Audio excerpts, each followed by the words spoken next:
But I mean, the anti-boosting stuff has been pretty bad and not received the best way. But apart from that, like we have this post right here we just looked at, right? We have this one as well, TBC boosting mechanics, the anti-boosting mechanics. People are just not happy about how the anti-boosting mechanics are basically spilling over into regular gameplay. But apart from that, how has the pre-patch been? Let's just talk about some pre-patch stuff, huh? The pre-patch leveling experience. I've been leveling my shaman. 1 to 57 was beautiful, everybody knew what they were doing for the most part, pretty clean runs. 58 plus is all boosties, and none of you know what the F you're doing. It is miserable. I just had an UD strat with a tank with under 4000 health, a mage that refused to decurse because Dobby does what Dobby wants, WTF, and a rogue rolling on MP5 bracers. That's lovely. I've seen a mage that had no idea what decursing was. I've seen a prot paladin tank who had no idea that he had like a taunt-ish mechanic and did not know that he had Righteous Fury. Didn't even know what Righteous Fury was, by the way. I've had another mage who didn't know that he could make food and water, so he bought it from a vendor instead, and had no idea about conjuring water and conjuring food. It's been crazy. It's definitely been a time to just see these level 58 boosty boys having no idea what the game is. Not saying like, not expecting everybody to know what it is. I'm just saying the level 58 boost, it skips 100 hours of teaching you the game and teaching you your class. So now you have to learn everything from scratch at level 58, where people usually start at level 1 and they learn one thing at a time. You learn a new spell at level 5 and now you learn how to use that spell. You get a couple new spells at level 10, you learn how to do those spells. It is more of a progression curve where you learn slowly over time. Meanwhile, now you're supposed to learn everything at 58, just boom, here's your class, here's your toolkit, go and do it. Do the thing. And so many people buy the boost and they have no idea how to play the game. It's nothing new though, happens every expansion when the boost comes. It does, yeah. Level 70 items are on the auction house. I made videos on this. You can farm level 70 epics at the moment by pickpocketing mobs. And here's the thing, you can pickpocket TBC boxes in Altrak Valley. You can also do it in Sulgurub. Which is weird, by the way, but yeah. As a rogue, go into Sulgurub and you can actually pickpocket mobs there and get level 70 epics. Really low drop rate, by the way, but you can also get super healing potions and the gems as well. Now, speaking of the boost, like this boost right here, right? Something I'm mad about is the spawn rates. I've been leveling, I'm on my second character leveling at the moment. Fix the spawn rates. I'm really mad, by the way, that Blizzard does absolutely nothing to make leveling better for people that are leveling. It just feels like they're doing everything they can to do nothing to sell more boosts. Because leveling, they could easily make dynamic spawn rates, so the more people are leveling, the faster things spawn. Some quest NPCs have like a 5 to 10 minute spawn timer in a pre-patch where people are actually in the open world and leveling.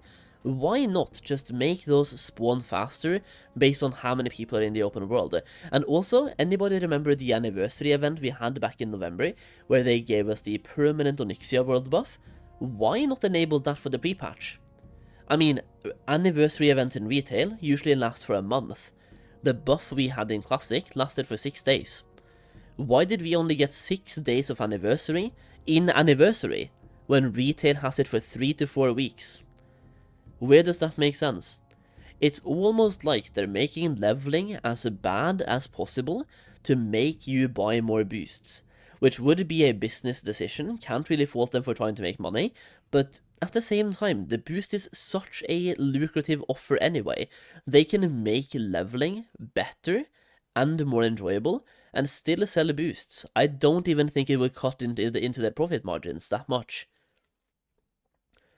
They could add the joyous journeys, doubling people's experience, and people would still buy boosts, because leveling takes time.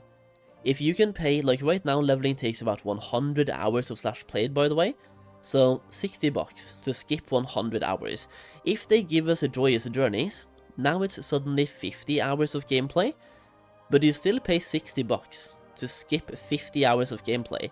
To most people, that is a very good deal.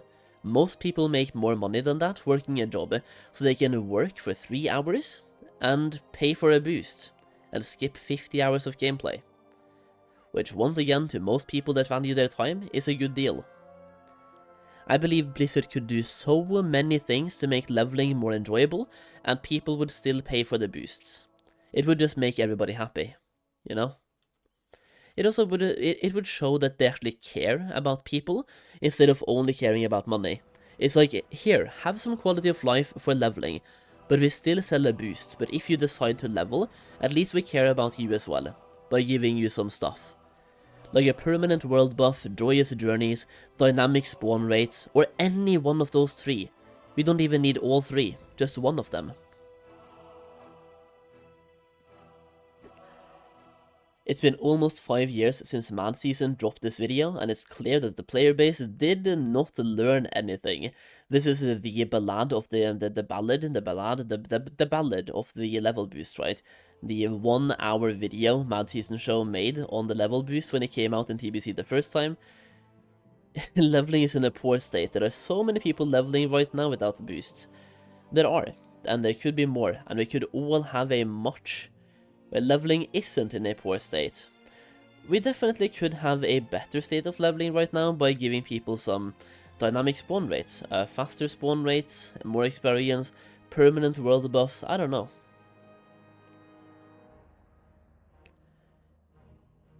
I just love how Blizzard shit at their customers. Okay. Classic anniversary from beginning to end. Full of bots, 0 support, 0 employees, bot mafia, boosting mafia, master reporting, AI bans, completely on autopilot without a single person from Blizzard monitoring anything. TBC anniversary. Put TBC files on the server, ban boosting, add a $60 boost. It will also be on full autopilot from now on. The only human intervention is when they copy and paste the files into the server during maintenance, which takes a few minutes. Easy money milking, 0 resources, 0 employees, 0 work. To run these servers, just pure profit. I admire Blizzard. They don't give a single shit about you, and they are completely honest about it. Even their AI support system can permanently ban you if you try to appeal, because they don't want to pay a human to check your ticket. It is like having a GF that cheats on you every day, but you let her sleep at your place. You pay for her rent, food, gift, and massage her feet every night, while customers are pure cock slaves. Okay, dude. They don't even bother, not even a molecule of support or monitoring their game. Hey. It is what it is, dude. I was not expecting a reality check like this, man. It is what it is, man. Just enjoy the game, okay? Enjoy the game. Anniversary servers is the actual product of don't ask questions, just consume product. That is what this is. Don't ask questions, just consume. Consume product. Oh man, dude.